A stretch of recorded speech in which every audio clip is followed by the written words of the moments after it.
Merci beaucoup. Bonsoir à tous. Bonsoir à tous les Sénégalais qui nous suivent aujourd'hui. Nous sommes réunis pour nous prononcer sur quelques aspects de la vie politique nationale.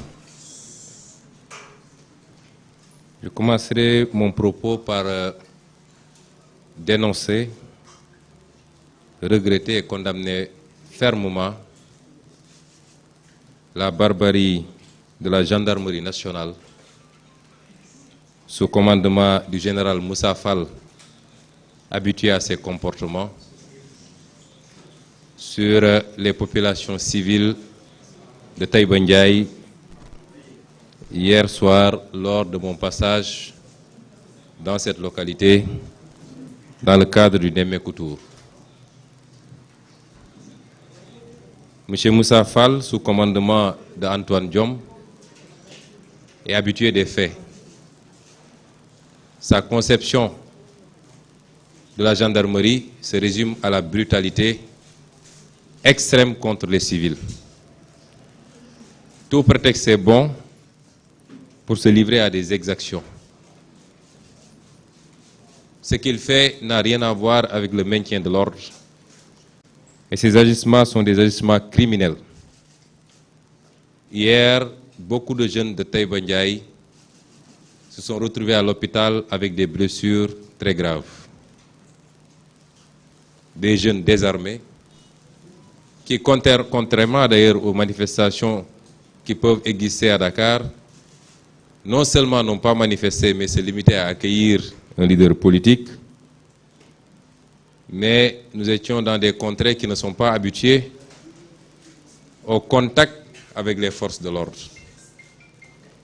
Ce qui fait que, malgré la supériorité numérique, ces jeunes ne sont pas battus contre ces gendarmes.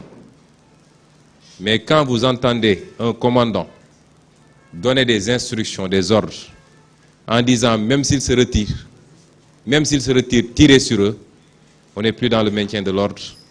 C'est des agissements criminels. Et c'est ça la gendarmerie sous les ordres du général Moussa Fall. Je souhaite prompt rétablissement à tous ces jeunes, tout en réitérant au président Macky Sall, à son ministre de l'Intérieur, à son général et à son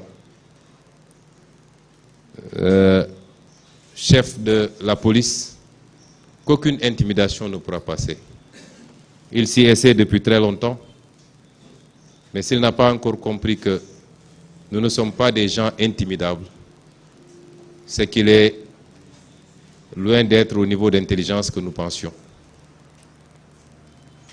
Au-delà, ces agissements vont appeler à des réactions des populations. Ça, c'est inévitable. J'y reviendrai certainement. Nous vous avons conviés pour parler principalement de deux séries de problèmes. Le premier est lié aux farces judiciaires en cours, avec un enchaînement inédit que jamais on a vu au Sénégal et peut-être nulle part dans un pays qui se réclame démocratique. Et la seconde série est liée à ce débat, s'il en est, sur le dialogue national.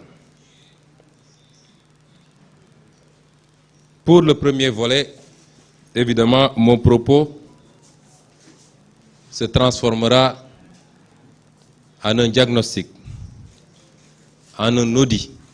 Quelqu'un a parlé d'audit hier, mais beaucoup plus à une mise à nu d'un comportement inadmissible de ce qu'il est convenu d'appeler la justice sénégalaise ou un petit pan de la justice sénégalaise.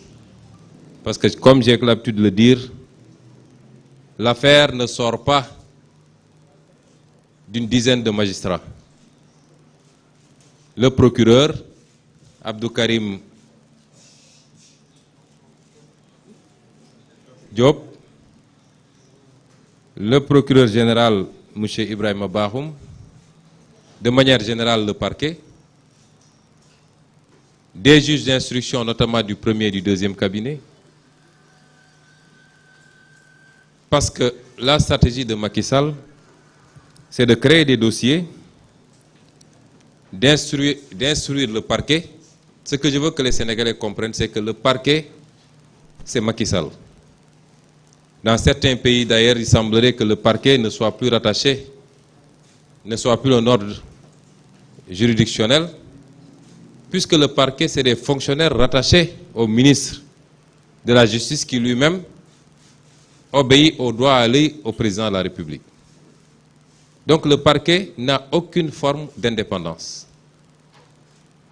Tous les gens qui ont été arrêtés aujourd'hui, placés sous mandat de dépôt, je veux que les Sénégalais comprennent que c'est Macky Sall qui les a immédiatement, personnellement arrêtés et placés sous mandat de dépôt.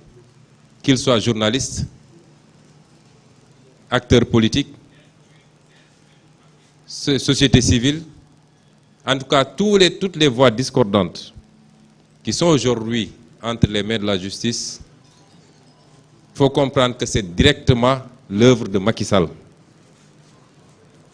La stratégie, c'est quoi? C'est d'arrêter en masse, et puisqu'ils n'ont pas confiance à 100% que les juges vont suivre, de retarder au plus tard possible la présentation des prévenus devant un juge.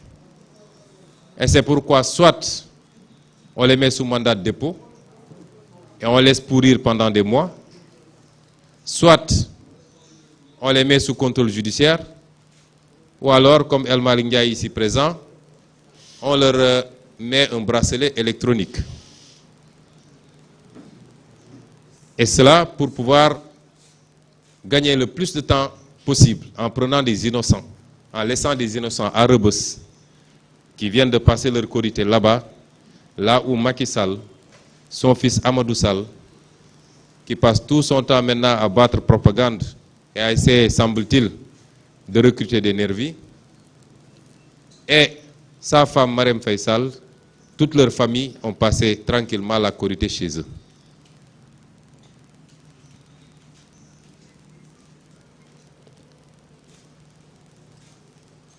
Une fois que la procédure est lancée, la seconde phase pour Macky Sall, c'est de se donner les moyens de trouver impérativement des juges suffisamment dociles, suffisamment couchés pour accepter de finir la sale besogne en prononçant des condamnations. Et vous comprendrez pourquoi cette frénésie dans les affectations des juges ces derniers temps. Il y a à peine 2 mois, il a procédé à un vaste mouvement en passant par les consultations à domicile.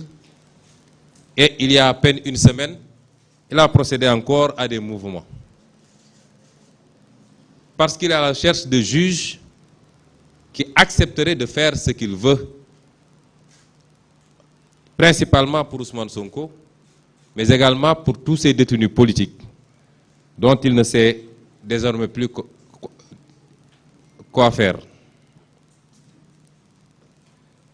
Tout ceci me ramène à dire simplement que la justice est devenue l'un des maux les plus profonds de la société sénégalaise. Pas l'ensemble de la justice. J'ai toujours rendu hommage à cette écrasante majorité de magistrats qui disent non, qui refusent, qui se battent. Lors de ces dernières affectations, des magistrats ont été affectés.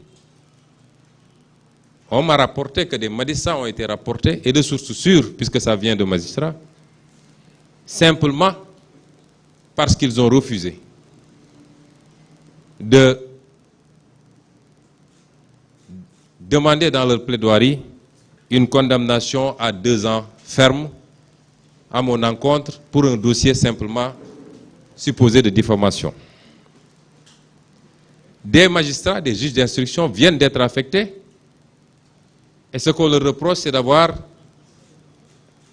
accordé la liberté provisoire à des militants de PASTEF de Keur Massar.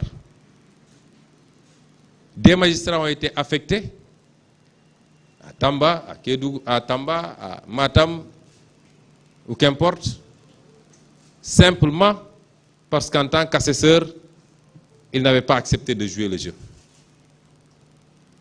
Je peux vous dire que le renvoi de la dernière fois, le renvoi du 8, serait lié au fait que le président du tribunal, le président de la cour d'appel, n'a pas encore trouvé des magistrats qui accepteraient, des juges qui accepteraient de suivre les instructions pour prononcer une peine d'inéligibilité. Mon propos donc ne s'adresse pas à tous les magistrats. Je vous ai dit qu'aujourd'hui, c'est quelques postes au niveau des parquets, au niveau du cabinet d'instruction, au niveau de la Cour suprême et du Conseil constitutionnel qui risquent de mettre ce pays à feu et à sang. Mon rapport avec la justice, jusqu'à présent, est un rapport fait de persécution, de violation de mes droits et de déni. Depuis 4 ans, je suis persécuté par la justice sénégalaise. Comme jamais un homme politique n'a été persécuté. Et je vais être très factuel. Je veux